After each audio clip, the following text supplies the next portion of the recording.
Hello there, and welcome to another episode of The Dietitians. My name is JeJe Noval, registered dietitian and assistant professor at Loma Linda University, Department of Nutrition and Dietetics.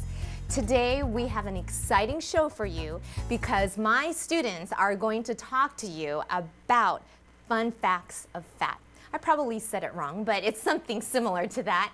However, my students are in the graduate program of the Nutrition and Dietetics MS degree at Loma Linda, and so they have so much to share with you today, and they are going to introduce themselves. So take it away, guys. Thank you, JeJe. I am your host, Robert Esparza, and I'd also like to welcome you to Fun Facts About Fats, the only game show where we don't keep score, because when it comes to proper education about nutrition, everyone's a winner. Let's meet our contestants. Ladies, why don't you introduce yourselves and tell us of one of your favorite foods that contains a healthy fat. Hello, my name is Angelica Ferranda, and I enjoy snacking on avocados. Hi, I'm Juana Casa, and I love snacking on almonds. Hi, my name is Vicky Sulistiawati, and I love eating salmon. Hi, my name is Cleo Allington, and I love cooking with olive oil. All right, now that we've met our contestants today, let's begin playing Fun Facts About Fats. Thank you. So, Angelica, you have the first question.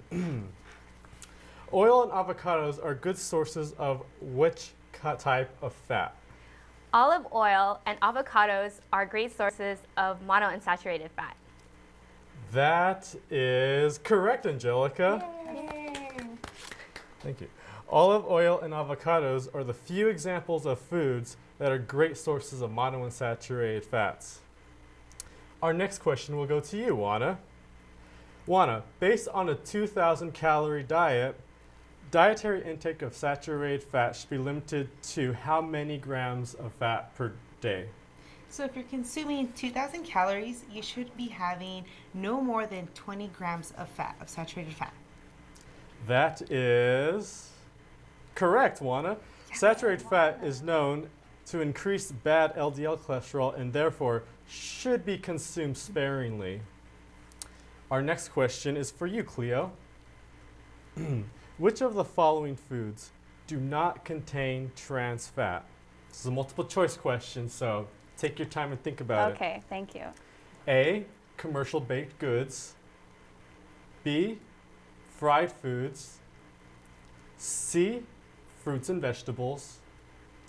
Or D, shortening and some margarines. That would be C, fruits and vegetables. Very good, Cleo. Now to the next question is for you, Vicky. Studies have shown that these polyunsaturated fats are associated with reduced inflammation, a reduced risk of cardiovascular disease, and a reduced risk of stroke. What are they? I believe they are omega-3 fatty acids. Are you sure? I am positive. Excellent, Vicky. You're correct. Thank you.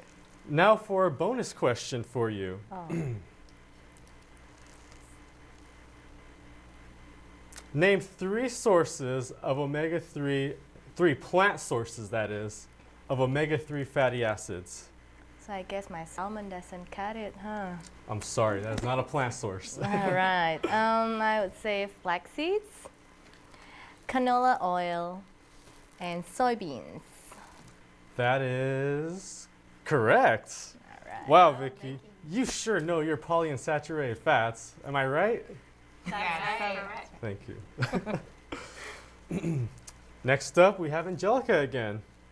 Angelica, monounsaturated fat and polyunsaturated fat are at what property at room temperature? Let's see. If I can think back to chemistry, I believe polyunsaturated fat and monounsaturated fat are both liquid at room temperature. Correct. Do you know why? No. Okay, I'll explain to you. This is due to their carbon structure having one or more double bonds. Now, that's a lot of chemistry stuff, so we won't get into detail, but I just thought that would be fun trivia. Next question is for you, Juana. It's a true or false question, so you have a 50% chance of getting it right. Okay. Saturated fats are commonly solid at room temperature. Well, let me think about it. If butter and lard are considered saturated fats and they're both solid at room temperature, so true. The answer is true. They are solid at room temperature. That is correct. Yes, going back to the chemistry. Unlike unsaturated fats, saturated fats have no double bonds in their carbon chain, giving them a solid structure at room temperature.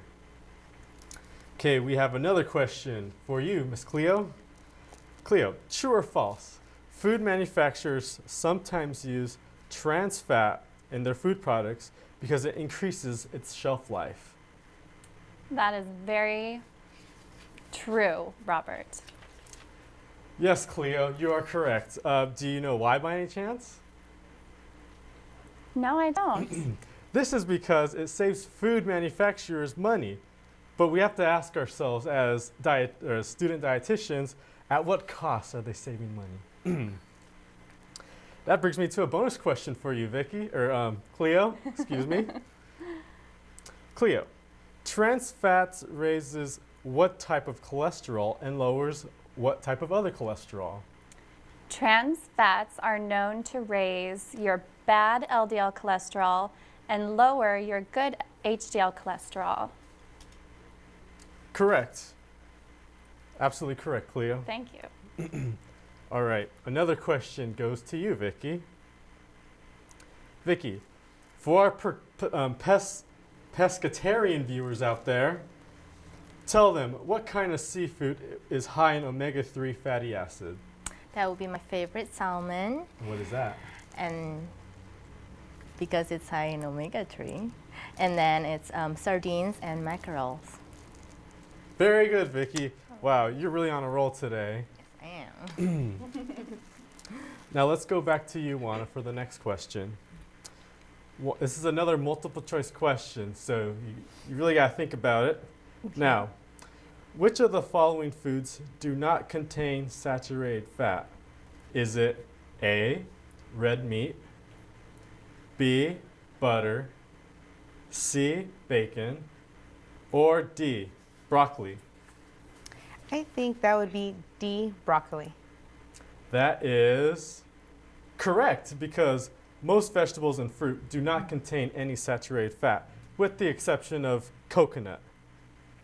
Angelica, let's head back over to you. Replacing dietary sources of saturated fat with monounsaturated fat will have what kind of effect on your LDL cholesterol levels? If you decrease your saturated fat intake and increase your monounsaturated fat intake, it should decrease your LDL cholesterol levels. And that is correct. That was an excellent answer, Angelica. Thank you, Robert. And now, ladies and gentlemen, we have come to our final question. And it will be for you, Cleo. So no pressure at all. Okay. No pressure. Okay. Cleo, true or false? A food can contain less than half a gram of trans fat per serving and still be labeled trans fat free. That is true, Robert. Well, you're absolutely correct, Cleo. Thank you. Yes, it is. Well, that concludes this section of Fun Facts About Fats. Let's give our contestants a round of applause.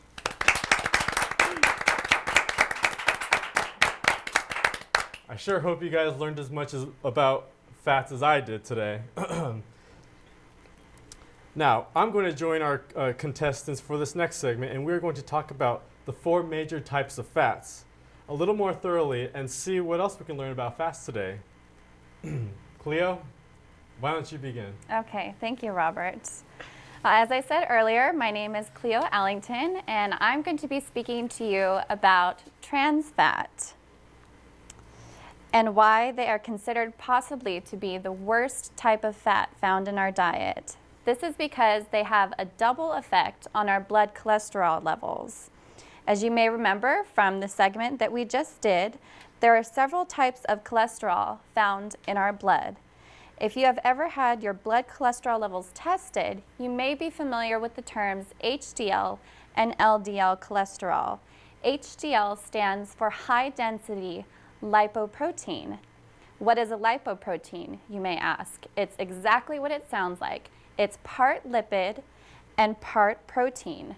Now, a high-density lipoprotein has more protein than it does fat, which is why it's considered the better of the cholesterols. Low-density lipoprotein, on the other hand, has more fat than it does protein, which is why it's considered one of the bad cholesterols. Now, what trans fat does is it raises your LDL cholesterol and also lowers your good HDL cholesterol. This can have detrimental effects on our arteries, as high LDL and low HDL levels are associated with a greater risk of heart attack and stroke. Now, it should be very clear that trans fats are very bad for us. So why do manufacturers put them in their products? Well, first, let's talk about how they're made. Trans fats occur in very limited amounts naturally in some meat and full-fat dairy products. But the bulk of trans fats in our diet come from what is called partially hydrogenated oil. Partially hydrogenated oil is made when a formerly unsaturated oil undergoes a process called hydrogenation. The hydrogenation process increases the shelf life of fat and makes it harder at room temperature. The harder fat makes for crispier crackers and flakier pie crusts. Trans fats can be found in processed foods, snack foods such as chips, crackers, and microwave popcorn, cookies, some margarines and salad dressings, and foods made with shortening and partially hydrogenated oils. Here we have a tub of margarine, and often the front of this kind of product will boast 0 grams of trans fat. And yet if we look at the ingredient list on the back of the product, we may see the term partially hydrogenated oil, which we now know is another word for trans fat. That's why even if you're a conscientious shopper, it's easy to ingest a significant amount of trans fat without even knowing it. A tablespoon of margarine on your morning toast, plus a slice of birthday cake at an office party, and some microwave popcorn in the evening can add up very quickly. So get in the habit of reading nutrition labels and look at the ingredients list for the term partially hydrogenated to ensure that you stay below the American Heart Association's recommendation of less than 2 grams of trans fat per day for a 2,000 calorie diet. And next we're going to go to Juana, who's going to talk to us a little about saturated fat. Hi, I'm Juana Costa, and as she said, I'm going to talk to you about saturated fats. Well, did you know that according to the American Heart Association, we should consume no more than 10% of our caloric intake coming from saturated fats? So you might ask, well, what does that mean? So if you consume about 2,000 calories a day, that means you should eat no more than 200 calories a day from saturated fats. And that also is equivalent to 20 grams of saturated fat. Now, you might ask, where are these saturated fats coming from? A few common foods that are high in saturated fat include processed meats such as hot dogs, whole milk, cheese, butter, and margarine, and processed foods such as chips or cookies. Now, an interesting fact about saturated fat is that we actually don't need to consume an outside source, simply because our bodies naturally make the amount that we need. So we need to realize that it's important to reduce our saturated fat intake. And a good way to do this is to replace saturated fats with monounsaturated and polyunsaturated. And the reason why we want to reduce saturated fat intake is because consuming too much of this fat will increase our bad cholesterol or LDL cholesterol. Vicky? Oh, hi.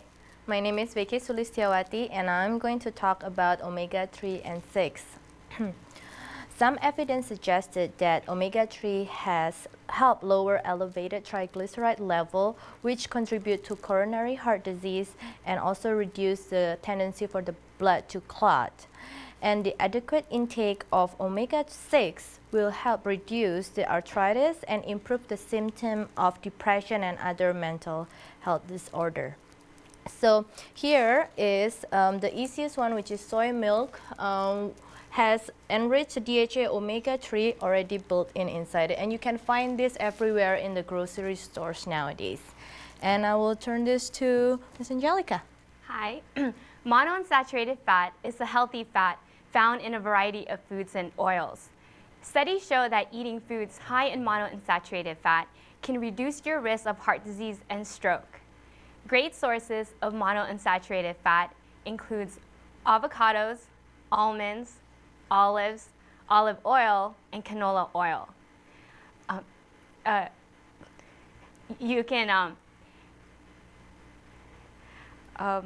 Lesser amounts can be found in other oils.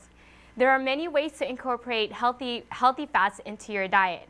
For example, mix olive oil and balsamic vinegar and use this as a dip for your bread instead of using butter. Again, olive oil is rich in monounsaturated fats, which can decrease your LDL or bad cholesterol. You can also try sauteing your foods in canola oil instead of using butter. Butter tends to be higher in the bad fats, so you want to replace this with canola or olive oil. You can also try, for your salad, you can substitute your typical salad dressing with olive oil and top it off with chopped almonds.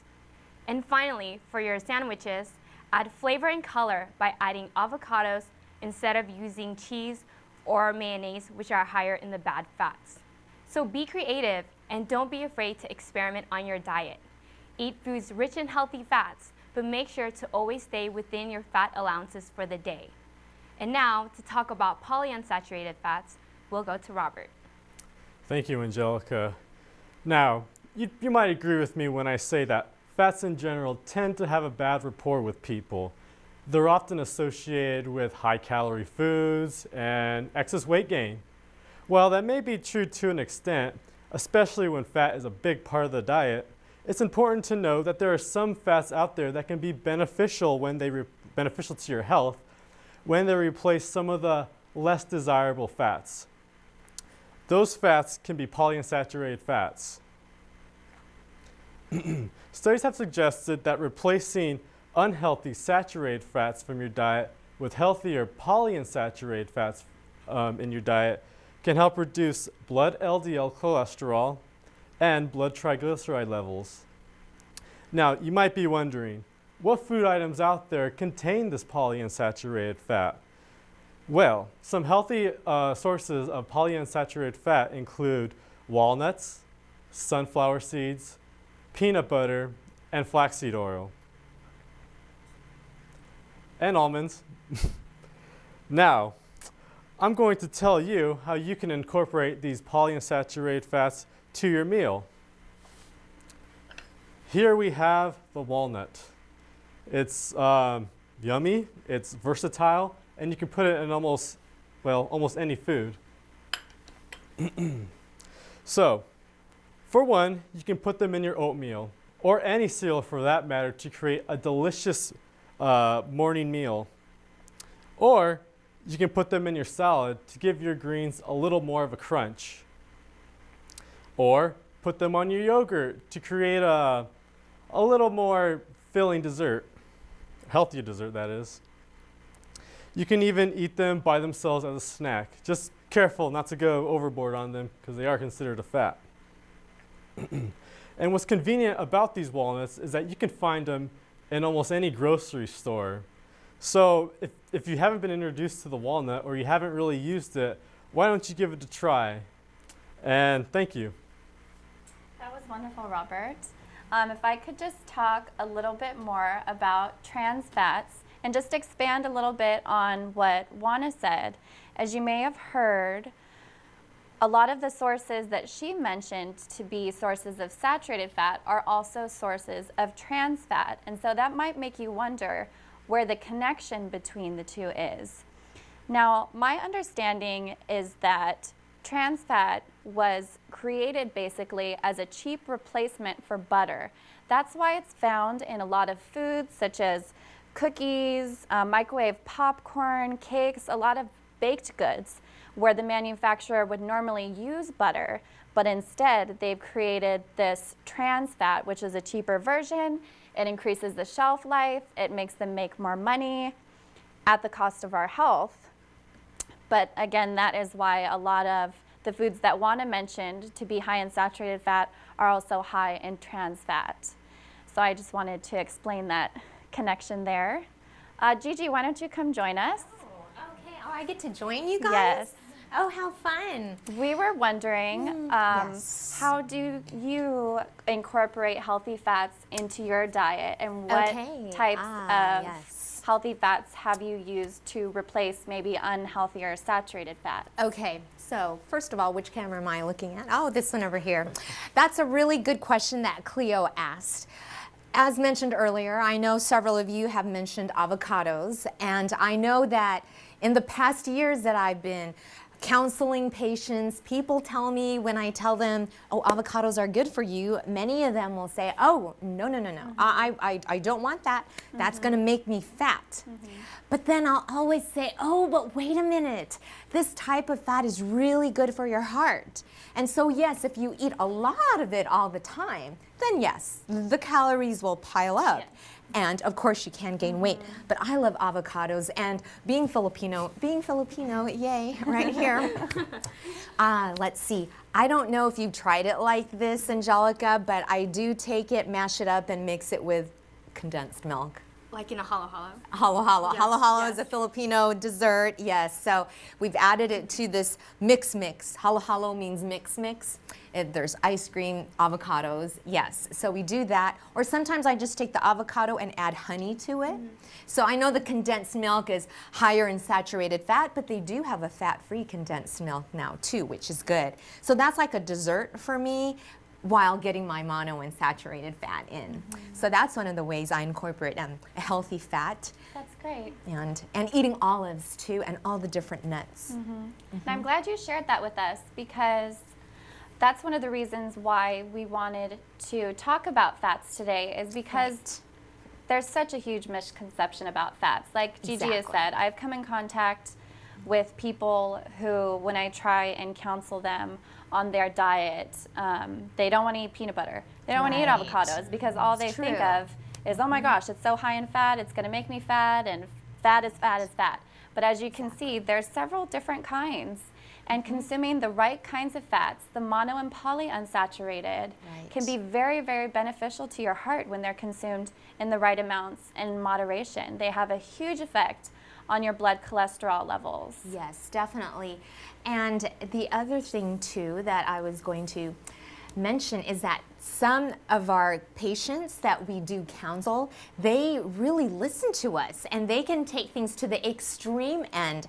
So can you guys tell our friends out there what can happen if you also take your fat intake to nothing, or like a really, really low fat intake? They're like, well, the dietitian said I've got to cut back on my fat, and they overdo it. What happens when you go on the other end? Well, one of the things that I've learned recently is that cholesterol especially, it's also gets a bad rap, but as I explained to you earlier, there's the high density cholesterol, low density cholesterol, and cholesterol is actually a very important part of our cell membrane structure. True. And so it's definitely vital to our Yes. bodies. Absolutely. And another thing too that can happen if we don't get enough fats in our diet is that the fat soluble vitamins, so what are those? What are the fat soluble vitamins? I know I'm putting you guys on the spot. Come on. Vitamin A, A, there you vitamin go. D, E, and K. ADEC. That's how I remember it. Yes. Yes, those very important fat soluble vitamins won't be absorbed by our bodies as well if we don't have enough fats to take them into our bodies. So then if we don't get those nutrients into our bodies, if it doesn't take it in, then how can our bodies react? Like I'm thinking about the skin. what happens if you don't get enough of the fat-soluble vitamins in and you're not getting enough fat? What will happen to the skin? Does it become more beautiful? No, I think it would become very dry. Very dry, Especially if absolutely. you're not getting your right amounts of vitamin D. Yes, From your absolutely. fat-soluble vitamins. That's true. Yes, you know, back in the day, I think it was probably later 80s, early 90s, that was when it was so popular to, you guys probably weren't even born then. But yeah, it was in those days that it was so popular to be on a low-fat diet. So that was the trend back then. But then we've realized that we need those good fats. We need that monounsaturated fat to have that healthy heart and all, you know, the omega-3, omega-6, all the other good stuff. Yeah. So, And we just want to be clear that we are not advocating eating a ton of fat all the time, even if it That's is true. only the good mono and polyunsaturated Right. fats, because there's still a daily recommendation of 60 True. grams of fat per day. Exactly. And you don't want to go over that, even if it is with your healthy fats.